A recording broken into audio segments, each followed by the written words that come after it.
Bonjour tout le monde, voici notre émission Les langues du monde. معانا النهارده البرنامج بتاعنا لغات العالم، واهلا بيكم مره جديده في السلسله بتاعه الكونفرساسيون بتاعتي. النهارده طبعا هنتكلم عن برضو ان البولونجيري، الباتيسيري، الحاجات دي، لان طبعا دي موضوع كبير ولازم نعرف كل حاجه فيه.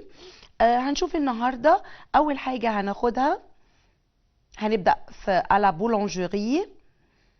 طبعا انا عندي الكليون، لا بولونجيري اللي هو المحل اللي فيه المخبوزات. هنا الديالوج الجديد بتاعي هيبقى فيه كليون وامبلويي. برضو قلنا كليون يعني زبون، وامبلويي يعني موظف. الكليون طبعا بيقول بونجور مسيو، الامبلويي هيرد عليه ويقول له ايه؟ بونجور مسيو، vous désirez. qu'est-ce que ça veut dire vous désirez؟ يعني انت بترغب في ايه او انت عايز ايه. طبعا انا لما بقول بونجور لازم اجاوب ببونجور. طبعا هنا الكونفرساسيون سو باس لو ماتان. يعني ايه لو ماتان؟ يعني الصبح، لان هنا بيقولوا بونجور بونجور طبعا، بس طبعا ان فرانس بنقول بونجور دي لغايه مثلا بعد الساعه 5 6 كمان، لان بونجور معناها يوم جميل او يوم سعيد. فطبعا هنا الامبلويي قال له vous désirez. qu'est-ce que ça veut dire vous désirez؟ يعني انت بترغب في ايه اللي انت عايزه كحاجات انت هتشتريها من البولونجيري. هنشوف طبعا شايفين صور الباجيت، وده البان اللي انا بقول لكم عليه، بيبقى بان او شوكولا او بان او ريزين. الكليون je vais prendre 2 baguettes et 4 pains au chocolat. je vais prendre ده هنا futur simple، يعني انا هاخد، سوف اخد 2 باجيت، 2 باجيت. واحنا قلنا الباجيت اللي هو الفينو الطويل قوي ده، هياخد 2 باجيت وهياخد 4 بان او شوكولا، 4 البان او شوكولا. شفنا البان او شوكولا هو شبه الباتيه خالص. تمام. الامبلويي voilà vous désirez autre chose. يعني ايه vous désirez autre chose؟ انت عايز شيء اخر، عايز حاجه زياده. autre chose يبقى لما بتكون بنشتري حاجه وعايزين نسال اذا كنت انت عايز حاجه زياده بنقول ايه؟ vous désirez autre chose. رد عليه وقال له ايه؟ oui vous avez des croissants aux amandes. واحنا عرفنا طبعا الاموند اللي هو اللوز. انت عندك croissant aux amandes. vous avez، يبقى طبعا لو فاكرين مع بعض كنا بنقول ان احنا عند الطلب بنطلب بطريقتين، يا اما s'il vous plaît je voudrais، يا اما vous avez. وقلنا vous avez لما بطلب بيها ده بيبقى على هيئه question، على هيئه سؤال. لازم à la fin de la phrase لازم احط un point d'interrogation. تمام. يبقى انا ممكن اقول s'il vous plaît je voudrais او vous avez. يبقى هنا قال له ايه؟ vous avez des croissants aux amandes. انت عندك croissant بالاموند. الامبلويي oui monsieur vous en voulez combien؟ انت عايز كام؟ فاكرين combien؟ فاكرينها combien؟ قلنا لما تيجي combien بس يبقى ايه؟ كم. vous en voulez combien؟ انت عايز كم واحده منها. طبعا احنا عندنا combien معناها كم ثمن، او combien de كم عدد.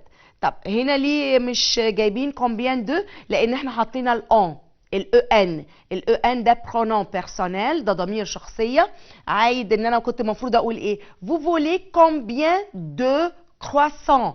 انت عايز كام واحده كرواسون. فانا شلت دو كرواسون وعوضت عنها بالان اللي انا شايفاها، يبقى vous en voulez combien؟ انت عايز كام؟ نبص مع بعض. الكليون دو s'il vous plaît، انا عايز 2 من فضلك.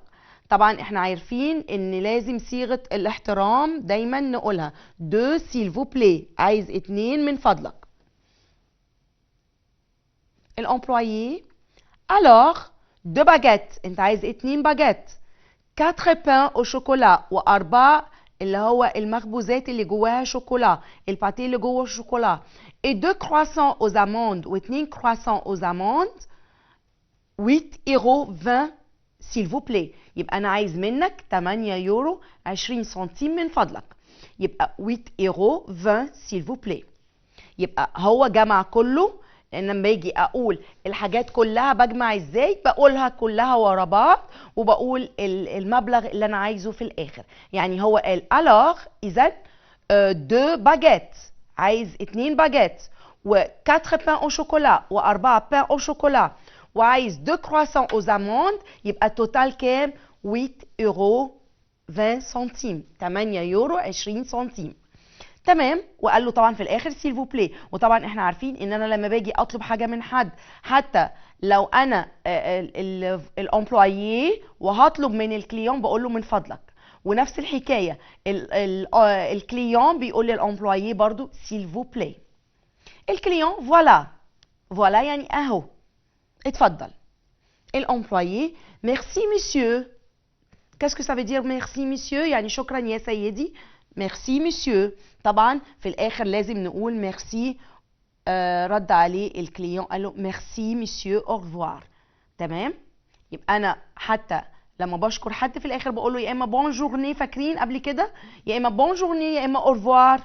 تمام. يبقى هنا في شويه سالوتاسيون، كميه من السالوتاسيون لازم استخدمها كويس جدا، اللي هي مثلا او ريفوار، اللي هي بونجور مسيو، بونجور مدام، بونجور مادموزيل، اللي هي بنقول كمان بون جورني، بون سواري. تمام. يبقى انا في سالوتاسيون لازم تبقى معايا في اي كونفرساسيون عندي. ما ينفعش ان انا ابدا كونفرساسيون من غير ما اسلم على الامبلويي او الفوندور او المارشان. ونفس الحكايه حاجه ريسيبروك، ريسيبروك يعني متبادله. نفس الحكايه الكليون او باردون المارشان او الامبلويي او الفوندور لازم برضو من الجانب بتاعه ان هو يحيي الكليون. يبقى الكليون بيحيي المارشان والمارشان بيحيي الكليون وهكذا. كيستيون اي ريبونس. طبعا هنشوف الكيستيون وريبونس دول بتوع الايه اللي عايزين على الكونفرساسيون بتاعتي. لو كليون اشيت كوا؟ الكليون اشيت كوا؟ يا ترى الكليون اشترى ايه؟ ماذا اشترى الكليون؟ كوا يعني ماذا. نشوف الإجابة. لو كليون الزبون أشت، فيرب أشتي يشتري، أشت 2 باجيت اشترى 2 باكيت، 4 pains au chocolat 4 pains بالشوكولا و2 croissants aux amandes. يبقى نخلي بالنا ان انا لازم احط mettre en accent او mettre la lumière sur، لازم احط الضوء على. لما باجي اشتري مثلا pain اللي هو انا قلت زي الباتيه، شكل الباتيه يعني جواه شوكولا، فبقول عليه ايه؟ بان او شوكولا، بان او شوكولا. طب هشتري مثلا كرواسون، الكرواسون بالاموند، قلنا الاموند اللي هو اللوز، لازم اقول ايه؟ كرواسون او زاموند. تمام. يبقى انا بحط او عشان اقول الحاجه دي معموله من الكذا او جواها كذا. تمام. يبقى بنقول بان او شوكولا، واخدنا قبل كده كان في بان او ريزان، ودلوقتي اخدنا الكرواسون او زاموند.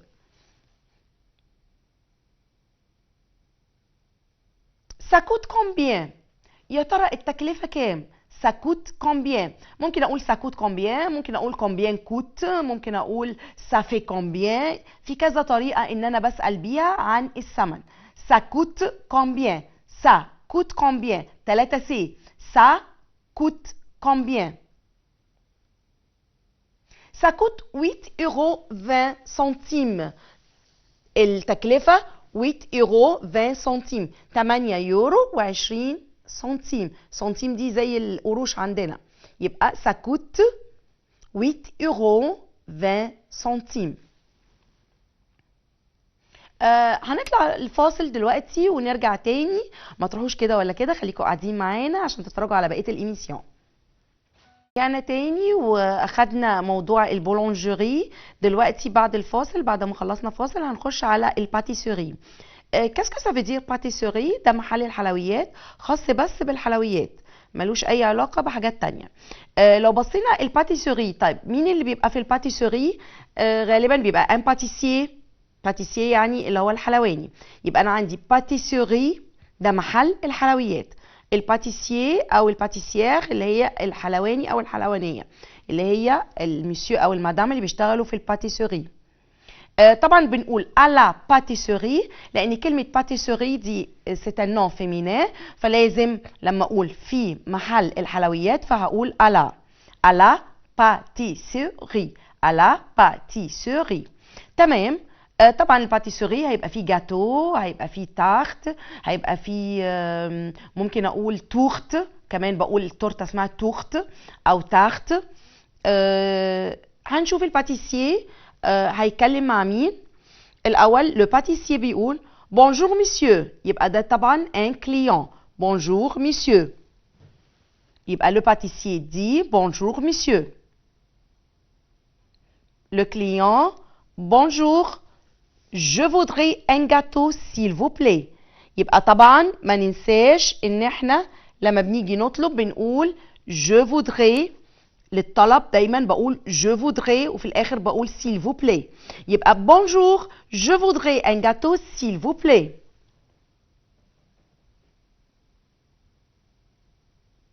شايفين الجاتو au chocolat. Le pâtissier.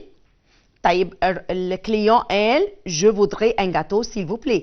طبعا الباتيسييه لازم يسأله طيب à la crème او شوكولا، انت عايزه بالكريمه ولا بالشوكولا؟ ما هو مش هيقول له جاتو هيجيب له جاتو كده على طول، في طبعا انواع جاتو à la crème او شوكولا. خلي بالنا من او وعليها اكسون يبقى ده اداه استفهام بمعنى اين، ومن غير اكسون بمعنى اور بالانجلش يعني او بالعربي.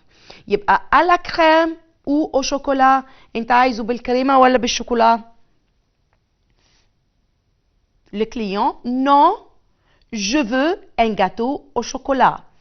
لو سمحت انا عايز جاتو بالشوكولا مش عايز à la crème. يبقى je veux un gâteau au chocolat. خدنا بالنا من un gâteau au chocolat انا ممكن اقول un gâteau au chocolat، ممكن اقول du gâteau. طيب يا ترى الباتيسييه هيقول له ايه؟ le pâtissier oui c'est combien de personnes pour combien de personnes c'est pour combien de personnes. يبقى انت عايز الجاتو ده لكام شخص، واحنا قلنا قبل كده اي حاجه زي مثلا تارت جاتو لازم اسال لكام شخص، كام عدد الاشخاص. طبعا جاتو مش معنى جاتو ان هو يبقى جاتو، لا جاتو اللي هو ممكن تبقى تورته، الجاتو ممكن تبقى تورته عادي خالص. وي سي بور كومبيان دو بيرسون، لكام شخص. لو كليون 6 بيرسون. لو جاتو كوت كومبيان، طب انا عايز جاتو ل6 اشخاص، يعني عايز حجم الجاتو يقضي 6 اشخاص. تمام. يبقى سي كومبيان او لو جاتو كوت كومبيان. احنا قلنا فاكرين كومبيان وكومبيان دو. كومبيان كوت كم ثمن، كومبيان دو كم عدد. ما ننساش ادوات الاستفهام مهمه جدا، هي اللي هتخليني افهم الدنيا ماشيه ازاي. يبقى كومبيان كوت. لو باتيسييه 29 يورو، 29 يورو. 29 يورو. يبقى باتيسييه سأله انت عايز بكام؟ قال له 29 يورو. لو كليون طبعا à son tour يعني دوره بيقول ايه؟ توني اتفضل. يبقى انا ممكن اقول فوالا، ممكن اقول توني، احنا خدنا بالنا قبل كده. وبنسأل كم ثمن بنقول سي كومبيان، كومبيان كوت، سا في كومبيان، سا كوت كومبيان. يبقى بسمع دايما كلمة كومبيان. كومبيان، كومبيان يعني كم. يبقى انا اما احب اسال عن الثمن بنقول كومبيان، ونخلي بالنا ما نعملش كونفون ما بين كومبيان وكومبيان دو. كومبيان دو كم عدد، وكومبيان بس كم ثمن. تمام. لو باتيسييه ميرسي، شكروا. الكليون au revoir. لو باتيسييه au revoir monsieur. يبقى احنا خدنا بالنا من السالوتاسيون. في الاول بنقول بونجور وانا ماشي بقول au revoir، au revoir monsieur. يبقى دايما في فورمول دو بوليتيس، صيغه احترام. دايما بيبقى فيه ان انا لازم اعمل سالوي للبيرسون اللي قدامي، لازم اسلم على الشخص اللي قدامي. ما ينفعش ادخل كده اقول له اديني كذا وانا عايز كذا واعمل لي كذا، لا الاول بنقول بونجور مسيو او بونسوار او بون ابري ميدي. في الاخر بقول له بيقول لي بون جورني، نهارك سعيد او au revoir. فلازم يبقى فيه الفورمول دو بوليتيس مع السالوتاسيون. الكيستيون والريبونس على الكونفرساسيون احنا يا ترى فهمنا الكونفرساسيون بتاعت الباتيسوري، وقلنا باتيسوري محل الحلويات، المحل اللي بيبقى فيه حلويات. هنشوف دلوقتي الكيستيون ونجاوب عليها. لا بروميير كيستيون، طبعا احنا شايفين الفوتو دي c'est un pâtissier، دي une pâtissière، دي c'est une femme، c'est une pâtissière و un client. Qui parle؟ مين اللي بيتكلم؟ Qui parle؟ un pâtissier et un client. يعني ايه pâtissier؟ قلنا pâtissier حلواني وكليون زبون. خلاص احنا كليون دي خدناها كتير قوي، يبقى un pâtissier et un client. un pâtissier et un client. يبقى qui parle من المتحدث، شخصين بيتكلموا، الباتيسير والكليون. Que demande le client؟ نبص بقى هنا que demande le client، ماذا يطلب الزبون. انا ممكن اقول ممكن اقول كاسكو. طب في اختلاف؟ هما الاثنين نفس المعنى، كو او كاسكو يعني ما او ماذا، بس الاختلاف في ايه؟ في تكوين الجمله، ان كو لازم يجي وراها verb، لكن كاسكو لازم يجي وراها sujet. يعني مثلا que demande le client، لو عملتها كاسكو، كاسكو le client demande، كاسكو le client demande. طيب يا ترى الكليون طلب ايه؟ il demande un gâteau au chocolat، طلب جاتو بالشوكولا. il demande un gâteau au chocolat. يبقى qu'est-ce que le client demande؟ يبقى il demande un gâteau au chocolat. تمام. ce gâteau est pour combien de personnes؟ الجاتو ده يا ترى التورتايه دي هتبقى لكام شخص؟ ce gâteau est pour combien de personnes؟ كم عدد الاشخاص؟ خدنا بالنا من combien de كم عدد، ما ننساش combien de personnes كم عدد الاشخاص. احنا هناك بيبقى الجاتو بالعدد، التورته بالعدد. pour 6 personnes، يبقى الاجابه الجاتو est pour 6 personnes، ل6 اشخاص. يبقى انا عايز الجاتو بتاعي يبقى حجمه يقضي 6 personnes، 6 اشخاص.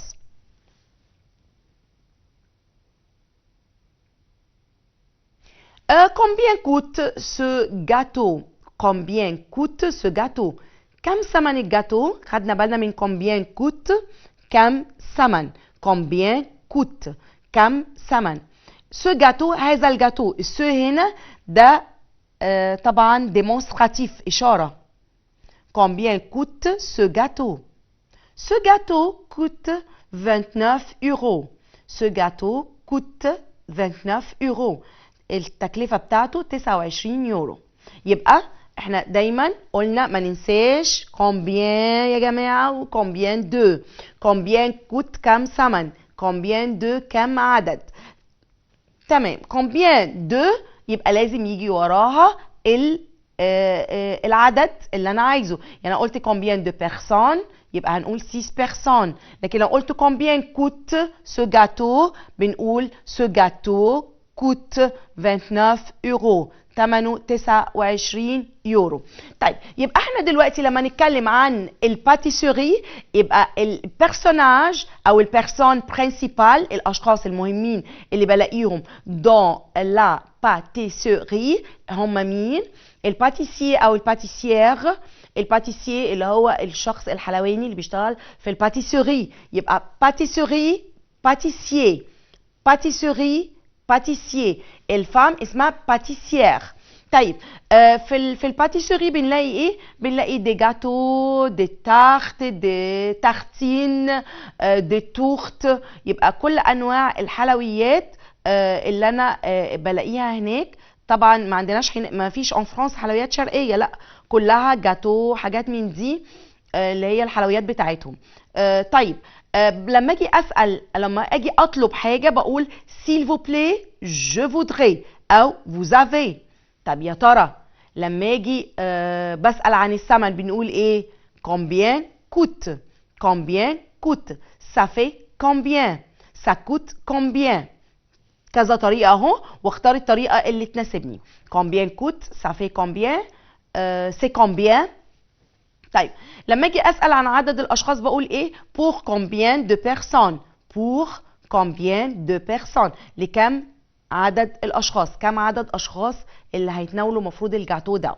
طيب ما ننساش، فاكرين لما كنا بنقول pain au raisin، pain au chocolat، برضو في نفس الحكايه مع الجاتو، جاتو au chocolat او جاتو à la crème، يبقى او شوكولا. طب ليه او وليه الا؟ ليه سمعت كده او الا؟ الاو لما يكون الكلمه اللي جايه بعد الاو مذكر، مفرد مذكر، يبقى او شوكولا.